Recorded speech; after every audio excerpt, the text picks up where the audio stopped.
The recent movie released on Netflix starring Dakota Johnson as Anne Elliot has not been favorably welcomed, as Anne has been compared either to a sort of Bridget Jones devoted to drinking wine in order to forget her love sickness, or to a heroine in the Bridgerton just to please the audience in filling the waiting time to the next series.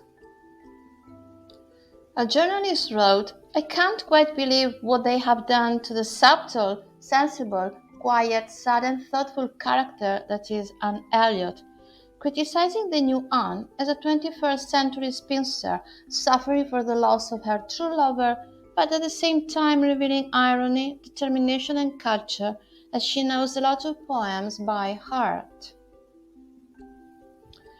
Another journalist echoed this negative description of Anne, writing, "I'm not an Austen purist. I'm game for reinterpretations, but the saucy version of Anne Elliot completely misses the mark and sinks the story. Others may feel differently, of course, while someone else simply said, 'That is not my Anne Elliot. I am furious.'" But who's Anne Elliot? A woman still unmarried and living at home despite being 27 years of age? She has always regretted turning down the proposal of the handsome Captain Wentworth after being persuaded to refuse him by her aunt.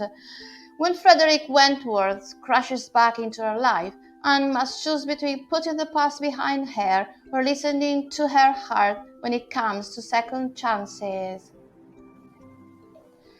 Reading Jane Austen's description, Anne Elliot had been a very pretty girl, but her bloom had vanished early, and as even in its height, her father had found little to admire in her, so totally different were her delicate features and mild dark eyes from his own.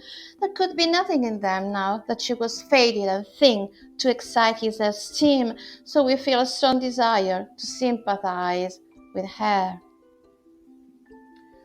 Yes, that's right. There are some features in the Netflix film which probably Jane Austen wouldn't accept nor understand, but we love this version of Anne, talking to the audience, playing with her nephews, drinking wine and self-pitying, so similar to the Bridget we met 22 years ago, with the same love troubles that we cannot avoid to adore her. And what's more, raise up your hand if you haven't suffered the oppression of your family telling you what you must and mustn't do. The alliance with your fans in admiring and mocking boys at the same time.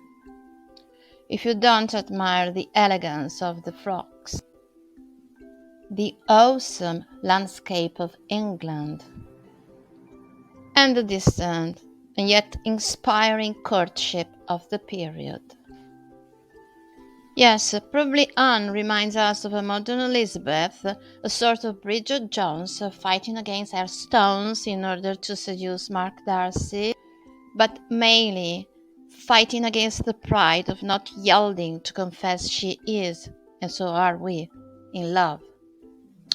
If Anne's side with the audience can disturb some critics, well, just think of the wonderful ending in Jane Eyre, another girl torn between the need to feel free and independent and the desire to surrender to love.